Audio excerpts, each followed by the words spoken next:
So, you've heard amazing things about Final Fantasy XIV. You've always been curious to try it, but you didn't know where to start, and now you're looking for a video to try and get a feel for the game.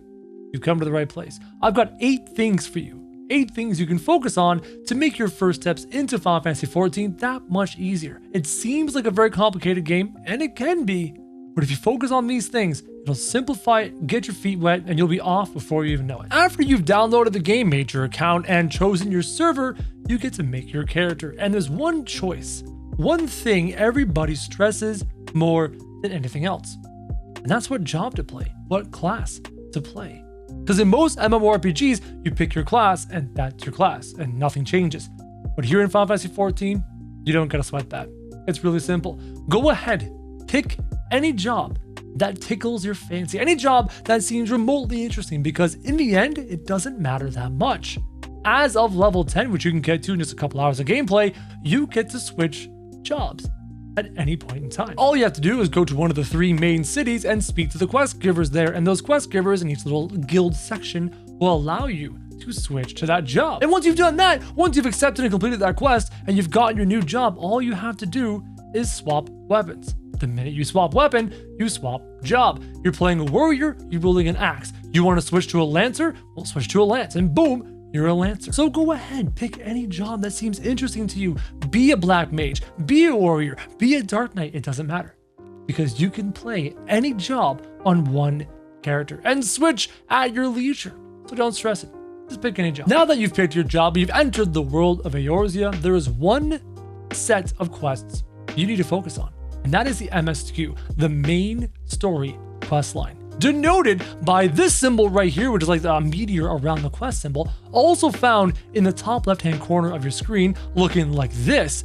All you have to do is focus on those quests. It's a narrative storyline that progresses you deeper and deeper into the game. And not only is it the narrative, it also will unlock any essential aspect of the game, whether it's a dungeon, a raid, a feature, etc. All you have to do is focus on the MSQ, and you get to experience the best part of this game, which is leveling up through it. Now, don't get it twisted, there are plenty of amazing things to do at endgame, but in this game, the story is king. The story is what separates it from other MMORPGs, so as such, don't skip it. Don't buy a potion to maximum level you instantly and skip the entire story from level 1 all the way to level 80. Enjoy it, savor it. For example, I'm almost done. I am almost done the story, and you know what I'm going to do once I'm done the story? I'm gonna make an alt and go through it again. It's that good. So keep chugging along on that MSQ, and you will get your feet wet in this game before you know it. Aside from the MSQ quests, you also have blue quests, which are very important because every single blue quest unlocks something, some kind of mechanic, some kind of feature, some kind of dungeon, some kind of emote, always something useful at the end of blue quests. Now, some blue quests are far more important than others, and I will release a video very soon talking about which blue quest is the most important ones to pick up. But for the most part, you really can't go wrong. The most important blue quests are kind of handed to you in the beginning of the game, and you get those and they're amazing. But if you don't know, just go and search for blue quests on YouTube or on Google and try and find all the best ones you can. You can never go wrong doing them. So go ahead and pick them up at your leisure and finish them. They're fantastic and very useful. There is a third set of quests that are probably even more important than blue quests. You got MSQ, these quests, and then blue quests. And these quests are your job quests. Every 5 levels to start off in this game, you will get a job quest. And you're thinking to yourself, job quest, but I'm a cleric, I'm a warrior, I'm a tank, whatever, it's all good. No, these job quests give you skills. There are attacks and defensive abilities and cooldowns hidden behind your job quest. And on top of that, the job quest is usually a pretty enjoyable experience. Some job quests are cooler than others. Like for example, I did the Dragoon job quest, which is the next step of the Lancer, and the Dragoon job quest from 0 to 50 was fantastic. I also did the White Mage job quest, and it was okay, but it wasn't to the level of Dragoon. So some are better than others. They all have great story, and they all give you abilities. So do your job quests. Don't forget. And this bleeds into my next point, which is the final point about quests in general, and those are the side quests. Guys, you can skip them. You don't have to do the side quests. Simple exclamation mark. You see that? Leave it alone. You can if you want to. It's a little bit of XP. It's a little bit of gold. It's a little bit of lore sometimes really nice quests, sometimes really enjoyable. But for the most part, you can skip those. And then Afterwards, you can go to Google and be like, best Final Fantasy XIV side quests, and find the really good ones and go do those. But for the most part, feel free to skip. Point number 6.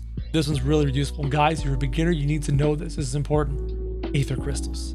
Aether crystals are your best friends. They're located in every town, in every area except for one, and they're located all over the place. Right-click on them, attune yourself to every single one you see, and do not be afraid to spend a little bit of currency to teleport around the map to save you time when doing your quests. Believe me, it's way better than walking. It is the best, especially when it comes to the Waking Sands. Eventually, you're going to get a quest that takes you to a place called the Waking Sands, and you're going to be going back to the Waking Sands over and over and over and over, and the frustration is there is no Aethernet there. There are no Aether crystals. There's no way to teleport there. However, remember, pay attention to your inventory. There is one point in the storyline where you are gifted these envelopes. Okay, pay attention. You're gifted these envelopes, and you can click on the envelopes and they will teleport you to the Waking Sands. You get like 30 of them.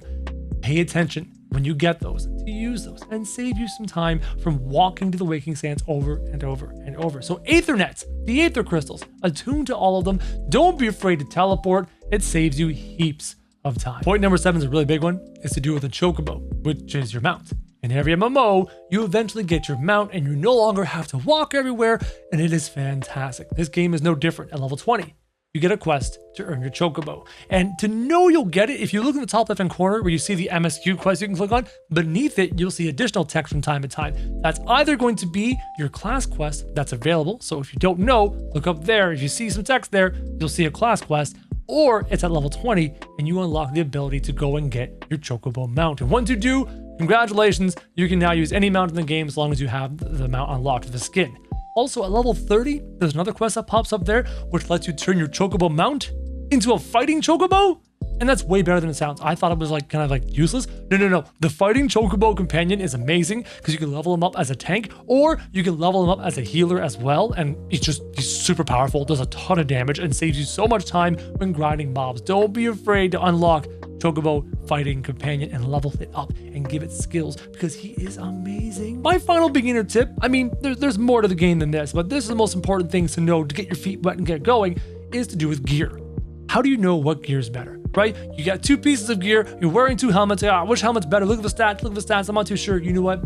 There's a simple method. This button right here is called Equip Recommended, and the game will automatically equip the recommended gear that is best suited for your class. So every handful of levels, if you pick up some gear, Equip Recommended, and boom, you're wearing the best gear you have available to you. And then once you're done there, you can save your gear into a gear set so that anytime you swap class, you can put that gear set back on. And it's just beautiful. It saves time and it saves the headache of trying to figure out what piece of gear is better than what. Those are my 8 beginner tips to get your feet wet. And I've said get your feet wet multiple times in this video, but it's important. You don't want to go in dry. That's a phrase.